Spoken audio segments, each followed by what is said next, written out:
আমার দাদা যান, আজকে আমার মাকেও জনমের মতন হারিয়ে দিয়ে চলে আসলাম, অতএব আজকে আমি জনমের মতন এতিম হয়ে গেলাম।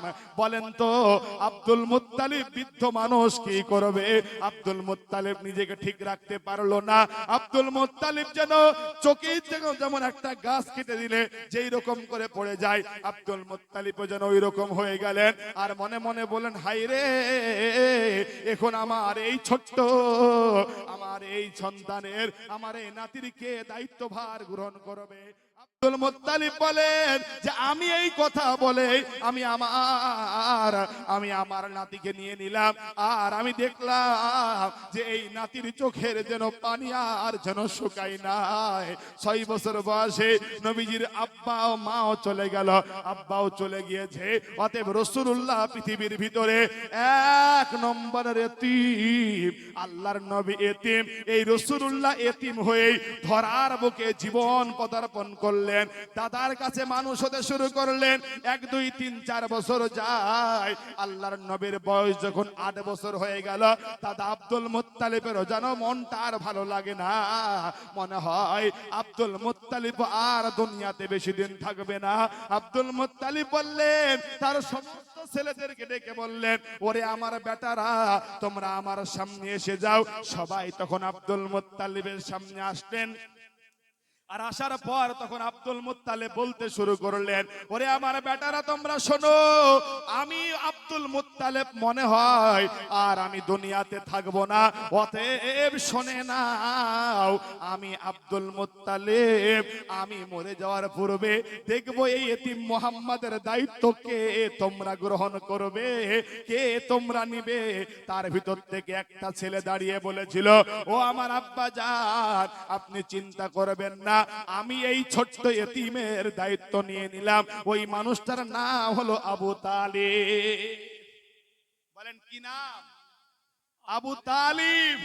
এইবারে আল্লাহর নবী মুহাম্মদ সাল্লাল্লাহু আলাইহি ওয়াসাল্লামের দাদা ইন্তিকাল করলেন। নবীর বয়স 8 বছর। কত বছর? 8 বছরের দাদাও দুনিয়া থেকে বিদায়, মাও বিদায়, বাবাও বিদায়। মানুষ হলেন কার কাছে বলেন তো একটু জোরে সোরে? আবু তালিব চাচার কাছে মানুষ হলেন। কে? মুহাম্মদ সাল্লাল্লাহু আলাইহি ওয়াসাল্লাম। 1 বছর 2 বছর 3 বছর 4 বছর এরকম করতে করতে আল্লাহর নবী যৌবন পদার্পণ করলেন। যৌবন বয়সে আল্লাহ রাসূল আসলেন। এইবারে নবীজি যখন যৌবন বয়সে পদার্পণ করলেন, তখনই দেখতে পেলেন যে এই মক্কার বুকে মানুষ আছে, কিন্তু মানুষের মানবতা নাই। বলেন কি আছে? একটু জোরে বলুন। মানুষ আছে কিন্তু মানবতা নাই। ওইটাকে বলা হতো আইয়ামে জাহিলিয়াত। কি বলা হতো? আইয়ামে জাহিলিয়াতের জামানায় রাসূলুল্লাহ এসেছিলেন, যেখানে মানবতা ছিল না। মানুষ আছে, মানবতা বোধ নেই। হিংসা, বিদ্বেষ, রাহাজারি, চোরি, ডাকাতি, বদমেশ, যত পাপ দুনিয়াতে আছে, মক্কার বুকে সব পাপ ছিল, সব পাপ ছিল। আল্লাহ রাসূল এটা স্বচক্ষে পরিদর্শন করলেন, স্বচক্ষে দেখলেন। আচ্ছা বলেন তো, এখানে একটা প্রশ্ন করে বলেন তো, আল্লাহর নবী এই দুনিয়াতে অন্ধকার দূর করেছেন কি করেন নাই? দূর করেছেন না অন্ধকার? রাসূলুল্লাহ এই জমিনে অন্ধকার দূর করেছে। ভাইজান, মানুষের গায়ে শুধু এই চামড়া থাকলে মানুষ হয় না, মানুষত্ব বোধ থাকলে মানুষ হয়। কথা বলেন ঠিক কিনা? ইমাম গাজ্জালি রাহিমাহুল্লাহ তিনি একটা কথা বলছেন, তিনি বলছেন যে পৃথিবীতে আমি অনেক মানুষ দেখেছি যাদের গায়ে কোনো পোশাক নেই। এরকম মানুষ নাই ভাই? গ্রামগঞ্জে অনেক পাগল আল্লাহ বানিয়েছে, যারা পোশাক পরিধান করতে পারে না, সেই জ্ঞান আল্লাহ তাআলা দেয়নি। তিনি বলছে যে আমি অনেক মানুষ দেখেছি যাদের গায়ে কোনো পোশাক নাই। তারপরে বলছে যে আমি পৃথিবীতে অনেক পোশাক দেখেছি, তাদের ভিতরে মানুষ নাই। কি নাই বলেন? পোশাক আছে, মানুষ নাই। বলেন আজকে সমাজ কোথায় দাঁড়িয়েছে?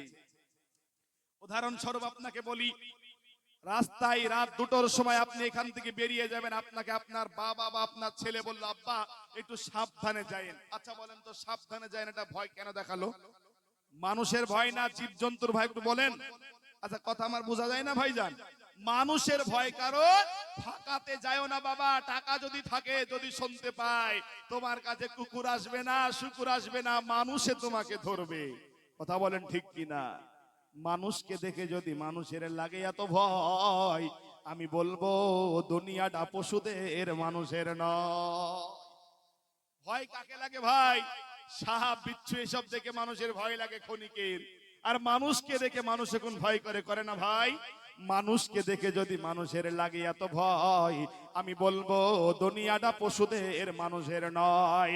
টাকার কারণে যদি বদলাই কলমের সই, টাকার কারণে যদি বদলাই কলমের সই, বদলাই কি বদলাই না ভাই?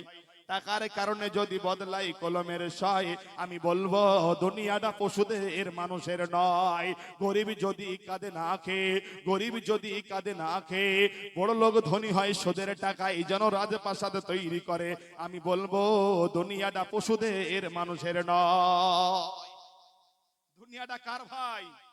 দুনিয়াটা এখন পশুদের হয়েছে, মানুষের নাই। মানুষ আছে দুনিয়াতে? মানুষ নাই। মানুষ যদি হতে পারেন, মানবতা বোধ আপনার ভিতরে থাকবে। বলেন আজকে আমার আপনার ভিতরে মানবতা বোধ আছে? আজকে মানবতা বোধ, মানুষত্ব বোধ একে একে মানুষের ভিতর থেকে উঠে পড়ছে। কথা বলেন ঠিক কিনা? একটু জোরে বলুন ঠিক কিনা? আজকে মানুষত্ব বোধ আস্তে আস্তে উঠে পড়ছে। কয়েকটা উদাহরণ আপনাকে দিব, তারপরে আল্লাহ রসুলের জীবনের দিকে আরেকটা আপনাকে এগিয়ে নিয়ে যাব। বলেন তো, আগে যখন আমাদের বাপ চাচা মায়েরা যখন কিছু রান্না করত, একজন অপরজনের বাড়িতে পৌঁছাতো কি পৌঁছতো না? কিন্তু এখন আর ওই মিলটা নেই। আছে ভাই? এখন আর ওই মিলটা নেই। এখন কারোর বাড়িতে কারো খাবার যদি কেউ দিতে যায়, ও বলবে খেতে পারেনি তাই দিতে এসেছে, এই ভয়ে কেউ দিতে যায় না। আর এখন বর্তমানে সেই মিলও নাই। আছে নাকি বলেন? আগে আমরা দেখেছি আমার বাপ চাচারা আজীবন হিন্দু মুসলমান একসাথে আমরা বাস করে এখনো আসছি, আগেও করেছি, আগামীতেও করব বলি ইনশাআল্লাহ। ইসলাম শান্তির ধর্ম, ইসলাম মানবতার ধর্ম। ইসলাম কোন মানুষকে কষ্ট দিতে ভালোবাসে না। ইসলাম কোনদিন কোন মানুষকে কষ্ট দেয়নি। আল্লাহর নবী বললেন, তুমি পেট ভরে খাবে আর তোমার প্রতিবেশী খেতে পাবে না, তুমি এখনো মুমিন হতে পারো নাই। কি হতে পারো নাই বলেন? মুমিন হতে পারো নাই।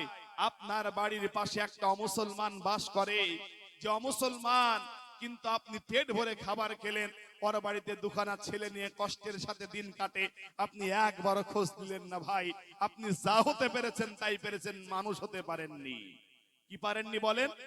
মানুষ হতে আপনি পারেননি। খোঁজ দেওয়ার দায়িত্ব আপনার ছিল। আপনি আগে দৌড়িয়ে গিয়ে খোঁজ নিতেন, কি কাকা, কি দাদা, কি ঠাম্মা, কি জেঠা, আপনার বাড়িতে খাবার হয়েছে? এই যে আপনাদের একটি উৎসব চলছে, আপনার ছেলেটাকে জামা কিনে দিতে পেরেছেন? বলেন আমরা কয়জন খোঁজ নিয়েছি? কথা বলেন ঠিক কিনা? আমরা খোঁজ খবর নিতে পারিনি। ইসলামের আদর্শ এটা ছিল না। ইসলামের আদর্শ ছিল সেই, ইতিহাস আপনি খুলে দেখবেন, বুঝতে পারবেন ইসলামের আদর্শ কাকে বলে। কবি তার জন্য বলছে, ভিখারির বেশে খলিফা যাদের শাসন করলো শাহজাহান। ভিখারির বেশে খলিফা কে? আমিরুল মুমিনিন খলিফাতুল মুসলিমিন উমর ইবনুল খাত্তাব। ভিখারির বেশে খলিফা, অর্ধ পৃথিবী শাসন করেছে, এটা হলো আমিরুল মুমিনিন। আজকে আমি আপনার, আজকে তুমি মেম্বার যদি পাড়ার হও, তো তোমার পাশে 62 খান লাগে বডিগার্ড। কথা বলেন ঠিক কিনা? যারা ইসলাম মেনে নেতা হয়, যারা ইসলাম মেনে চলে, এদের কোনো নেতা থাকে না, এদের বডিগার্ড থাকে না, এদের বডিগার্ড স্বয়ং আমার আল্লাহ হয়ে যায়। জোরে বলুন সুবহানাল্লাহ। কারণ আপনাকে ইতিহাসটা একটু গভীর রাতে নিয়ে যায়। সেটা হলো আল্লাহর নবীর সাহাবা উমর রাদিয়াল্লাহু তাআলা আনহুর ইতিহাস আপনারা কম বেশি শুনেছেন। এই উমর ইবনুল খাত্তাব, ইনি রাত্রি বেলায় ঘুমাতেন না। বলেন কি করতেন না? রাত্রি বেলায় ঘুমাতেন না। কারণ নেতা ভাই, নেতা হও, নেতা নেতার মতন হও। জনগণ তোমাকে নেতা বানিয়েছে জনগণের খেদমত করার জন্য। কথা বলেন ঠিক কিনা? আজকে তোমার কাছে যাই, তবে হ্যাঁ, আমাদের এলাকার মেম্বার প্রধান ভালো, আলহামদুলিল্লাহ বলেন। আপনি ওকে রাত দুপুরে ডাকবেন, তারপরও আসে, জীবনেও পকেট খরচ চায় না। কথা বলেন ঠিক কিনা? মেম্বারদেরকে আপনি ডাকেন, আপনার সমস্যা হয়, শতদিন আপনার ঘরে যায়, কোনোদিন চা খাওয়ার পয়সাও চাই না। আলহামদুলিল্লাহ বলেন। নেতার আমাদের দিককার ভালো। এইবারে আপনাকে বলছি, আর ইসলাম জগতের মাশাআল্লাহ ভাইজান, আব্বাজান, আমার পুরুষ ভাইদেরকে আগে বলি, ভাই আলোচনা বিরক্ত লাগছে নাকি ভাই? হ্যাঁ, আপনারা একটু আগে আগে বসেন। আর মায়েরা আপনারা একটু আগে আগে বসেন। মা, এখনো আমার পরে দুখানা বক্তা আছে, আন্তর্জাতিক খ্যাতি সম্পন্ন মুফাসসিরে কোরআন আনিসুর রহমান সাহেব, তিনি উপস্থিত হয়েছে। তারপর আপনাদের সেই প্রসিদ্ধ সেই কোকিল কণ্ঠী বক্তা খোকা মাওলানা চলে এসেছেন, তিনিও হাজির হয়েছেন। আলহামদুলিল্লাহ, আলহামদুলিল্লাহ বলেন। আপনাদের প্রোগ্রাম ইনশাআল্লাহ সফল, আল্লাহ যদি চায় ইনশাআল্লাহ হবে। তো সেই ক্ষেত্রে আলোচনা শুরু হয়ে গেছে, অতএব আর বাইরে থেকে লাভ নাই। ভাইজান মায়েরা আপনারা বসে যান, একটু আগে আগে সামনে আগে আগে বসে যান। আমার আব্বাদেরকে বলবো আপনারা একটু গেটটা ছেড়ে একটু বসে যান মেহেরবানি করে, দয়া করে। ভাই জ্ঞানী মানুষ বোঝে ইশারাতে। ভাই জান, যাই হোক, হযরত ওমর রাদিয়াল্লাহু তাআলা আনহু রাত্রিবেলায় তিনি ঘুমাতেন না। কি করতেন না? রাত্রিবেলায় ঘুমাতেন না, কারণ মানুষের খেদমত করার জন্য বাড়ি থেকে বেরিয়ে যেত। একদিন ওমর রাদিয়াল্লাহু তাআলা আনহু বাড়ি থেকে বেরিয়ে পড়েছে। আর দেখেন মানুষের ঈমান কোন পর্যায়ের যায়, মানুষত্ব বোধ কাকে বলে। মরুর প্রান্তরে একটা জায়গাতে ছোট্ট একটি কুটির করে ওই জায়গাতে যেন বসে আছে। ছোট্ট একটা ঘরের ভিতরে যেন ছোট ছোট ছেলে মেয়েদের কান্নার আওয়াজ শোনা যায়। হযরত ওমর ফারুক গুটি গুটি পায়ে যেন রওনা দিতে শুরু করলেন। হযরত ওমর ওই ঘরের ভিতরে প্রবেশ করার পূর্বে যেন গভীর রাতে হাড়ির ভিতরে